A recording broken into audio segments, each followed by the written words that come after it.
Done na po magbayad ng tax. Pwede nyo nang nakawin ulit. Grabe, hindi ito meme. Ito mismo ang pahayag ni Dennis Trillo. At ngayon, pinag-uusapan ito ng buong social media. Ano nga ba ang pinaghuhugutan ng aktor? At bakit maraming netizens ang sumang-ayon sa kanya? Alamin ang buong kwento at ikaw na ang humusga.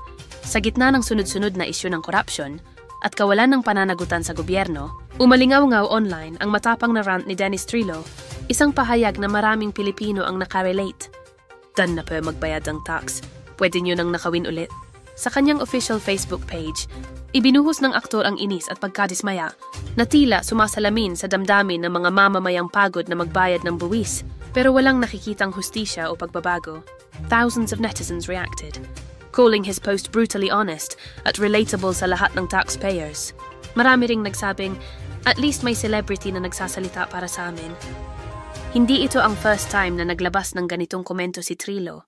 Sa isa pang viral post, tanong niya, bakit wala tayong resibo sa gobyerno kung saang proyekto napupunta ang mga buwis? At sa isa pa, sa dami ng nasangkot, hanggang ngayon wala pa ring nananagot. Marami ang pumuri sa kanyang tapang, habang ang iba naman ay nagtanong, hanggang salita na lang ba tayo? O may magbabago pa talaga?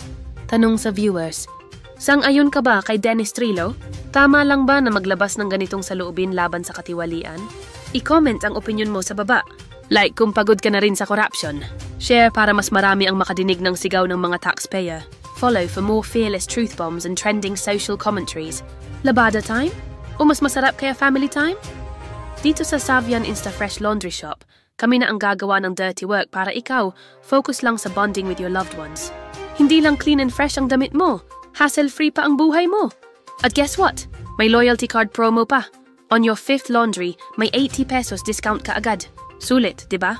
Visit us at Building 8A4, Bahay Caridad, Bayani Street, Quezon City. Tawag o text lang sa 0949-136-1539. Savian Instafresh. More time sa saya, less time sa labada.